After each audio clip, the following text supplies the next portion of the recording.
It's about to get crazy. It's about to go down. This is Idaho Sports Talk with Prater and the Ball Game. It's about to get crazy. It's gonna be loud. This is our home. We do what we wanna. We'll pull the roof down. Everybody's coming. It's about to get crazy. On Sports Radio 95.3 FM and 1350 AM, The Ticket. It's time for the Bronco Nation News Report with four-time NSMA Idaho Sports Writer of the Year, BJ Rains. Hour number 2, Bob Behler in for Mike Prater. This is Prater on the Ball Game, Idaho Sports Talk, joined now by Bronco Nation News' BJ Rains for our weekly BNN report. A big day for Boise State basketball. Maybe this roster is finally finalized. Maybe it's not. BJ, welcome. Going to be good to talk a little Boise State hoops, maybe even a little bit of football with you. How are you today, my friend? I'm doing good. Good to see you guys twice in one day here now that I got you on the video segment here. So, excited to chat with you guys. And, big week for Boise State basketball, big couple of weeks, and the roster's coming together nicely here.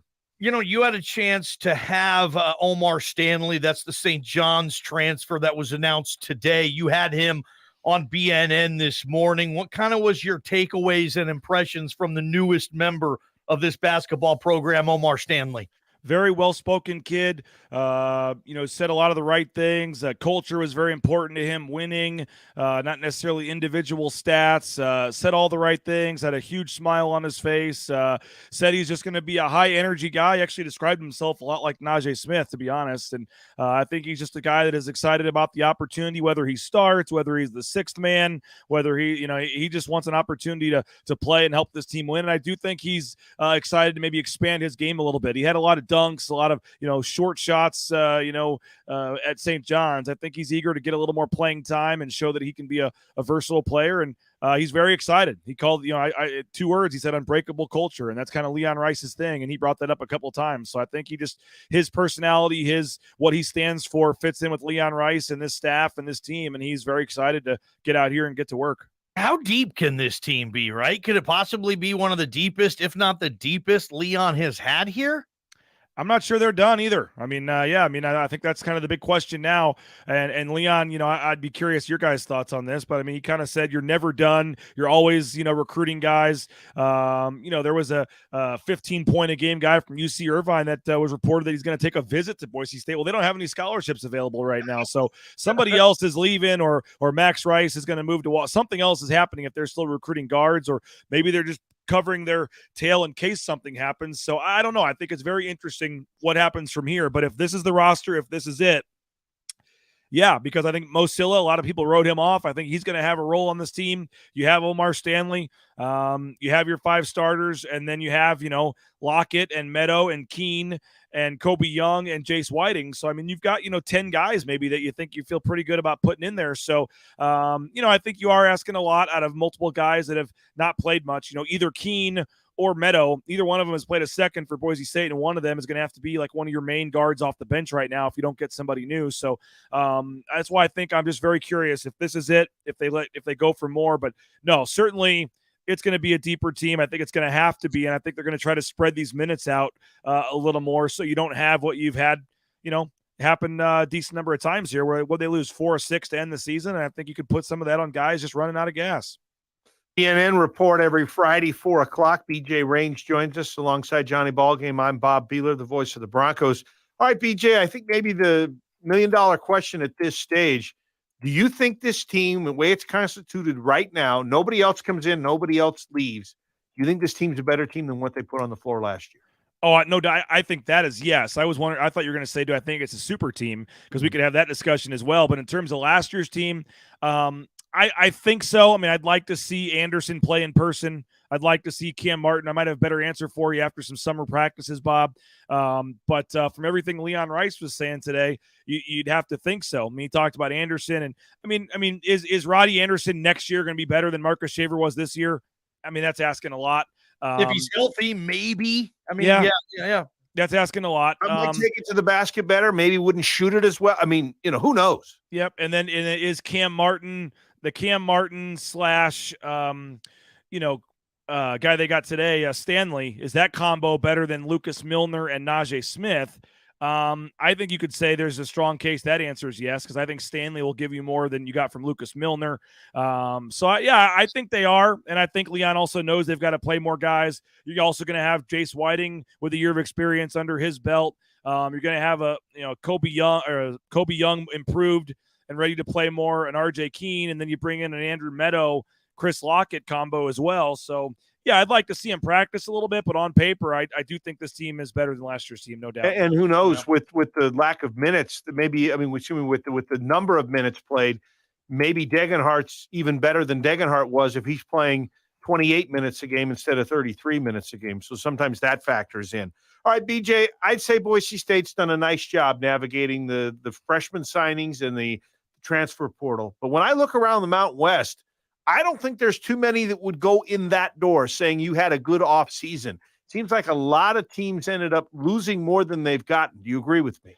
Yeah, I mean, I was reading Mark Ziegler's story in the San Diego paper the other day about how, and I think Leon referenced it today, that there were 3 teams in the Mountain West, San Diego State, Boise State, and San Jose, who had not lost a starter in the transfer portal. And then we just saw that Keyshawn Johnson is transferring from San Diego State, kind of trying to capitalize on what he did for them in the NCAA tournament, helping them get to the championship game. So you're looking at Boise State, and I haven't checked San Jose State's roster lately, the only 2 that have not lost a starter in the portal. So sure, they lost some starters to graduation, but all the guys you planned and expected to be back for Boise State, are back. So I think that Boise State, the last couple of years in basketball and in football, I was talking to Jay Tust about this morning on our BNN show.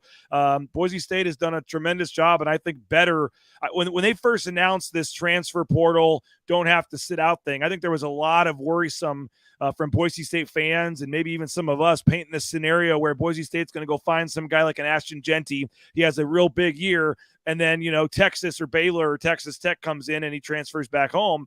That really has not happened yet. Even on the football side, Boise State has not lost too many guys that you expected to be, key contributors. So, I think on the basketball side, they've certainly done a nice job.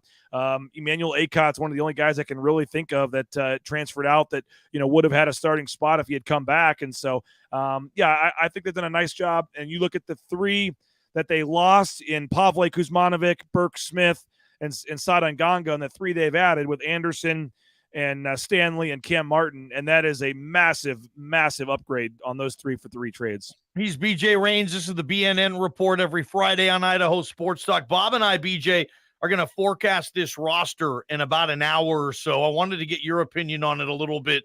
Position battles. I think we all know for certain Tyson, Buzo, and Max will be starters. There's going to be a battle at point guard possibly, and it feels like Cam Martin can pencil in at starting center. Well, where's your forecast of where you think the starting lineup will be with this team? And do you think it's going to be a pretty healthy battle between Jace Whiting and Roddy Anderson? No, I think Anderson's your starter there. I would feel pretty good about Roddy Anderson coming in, unless, I think Roddy Anderson's your starter. And then I think the battle could be Cam Martin and Stanley for playing time there. I think those guys may end up playing similar amount of minutes. I don't know if it matters who starts.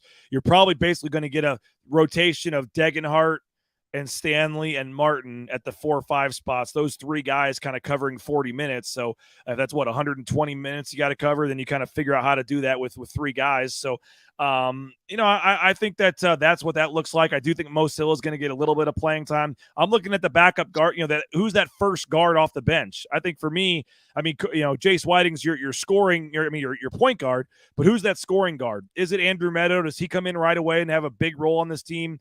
Is it RJ Keene, who we've been hearing about and has been hyped up, and I like RJ. He's a good dude, but this will be his 3rd year on campus, and we've yet to see him play. So, and how I know you're a big Kobe Young guy, Johnny. How much improved is he? Is he ready to come in and be a guy? I think that spot for the 6th. I don't think there's a lot of battles for the starting guard spots. I really don't. I think that guard battles are going to be the backup spots, and like I said, I don't know, man. If reports are true, and this kid has taken a visit from UC Irvine. You don't bring somebody on an official visit and pay that money to bring somebody in on a visit and do that if you're not serious about taking him. So I don't know if somebody's leaving or if they're serious about maybe using that trump card with Max Rice. I have no idea. But if you were able to get one more scoring guard whether it be Joseph Yesufu from Kansas or this Dawson Baker from UC Irvine. Like, that to me is a super team. I don't think they're quite there yet. I think they could use one more guard that has experience, because you're going to be asking Lockett or these guys, like I just mentioned with Meadow and with Keene. They haven't played a second at Boise State to be key contributors for you next year. So if you could get one more proven guard, I think that'd be icing on the cake. I don't think they need it, but I think it'd be really nice. And so it's hard to truly look at the competition if we don't know if this is the final roster. But I think that it's going to be a very good team next year, and I think they're very close.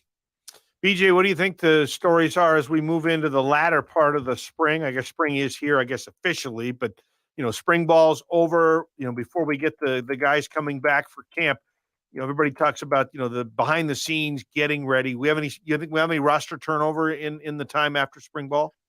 On the football side? Yeah. I mean, I think the transfer portal just reopened today or is opening soon here. So I think you may see a little bit of movement. I mean, they'll have all those meetings, as you guys know, with the position coach. And I would assume Andy Avalos probably meets with every player as well. And they kind of look at their role. And I'm sure there are some players that can see the writing on the wall after the 15 spring practices, whether or not they're going to have a role on this team or not next year. So it wouldn't shock me if another guy or two enter the portal. And guys are going to enter the portal from other places too. And I know, Johnny, you and Prater were kind of doing a segment, where would you add if you could? And I think the D-line is, as you guys said, a very obvious spot. You would like to add a guy to if you could. No,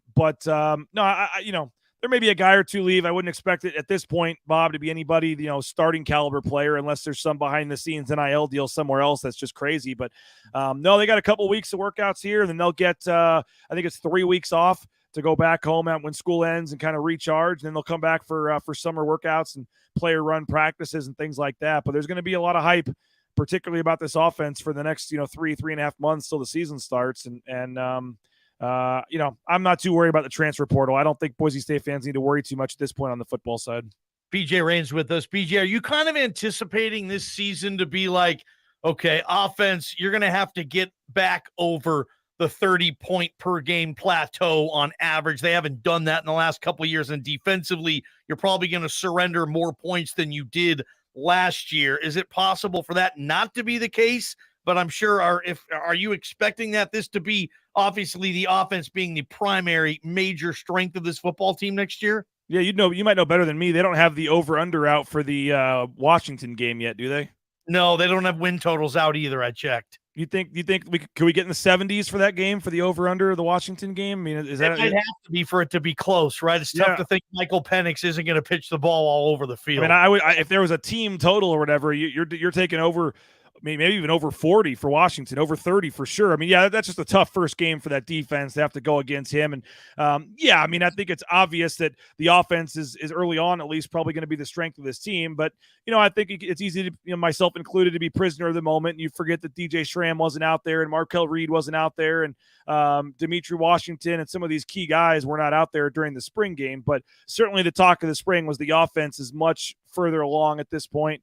And I think this has a chance to be a special offense. But Spencer Danielson keeps saying the standard is not the standard, and you do want to trust your recruiting, trust your development, trust that you have those next guys that maybe haven't gotten that chance be ready to step in. But let's not kid ourselves. Alexander Tubner is not J.L. Skinner, and you can go and so on down the line, probably with a lot of these guys trying to replace guys. So yeah, I think the defense question marks are going to linger probably into the season there when you have UCF in week 2 and some other high-powered offenses down the line, Memphis coming up early on. So yeah, I think defensively is certainly going to be the one that I think you should be a little more worried about going into the season. But BJ, if the three of us were sitting here, same date, April the 14th, 2022, I think we would have said that the defense was going to be the strength of last year's team with the number of people that are back. I think it's just looking at what experience is there, what we've seen.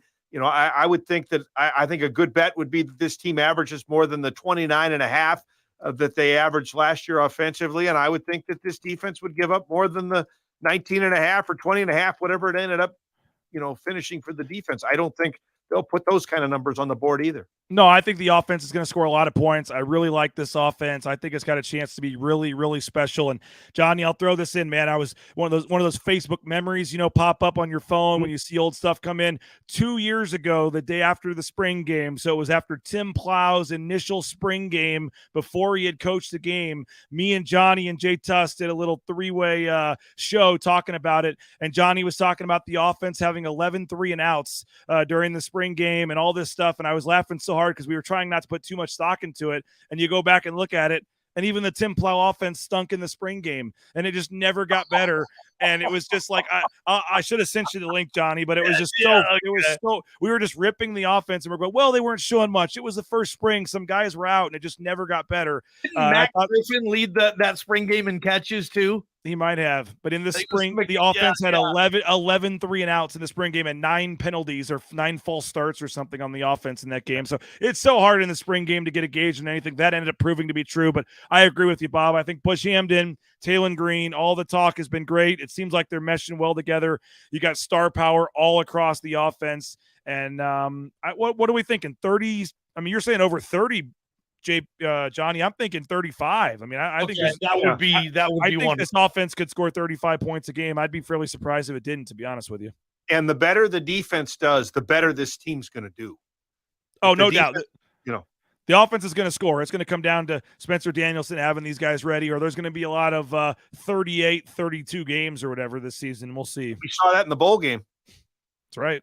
BJ, you're the best, man. What's going on BNN coming up? We got that interview with Omar Stanley. If you did miss that, it's on our YouTube channel.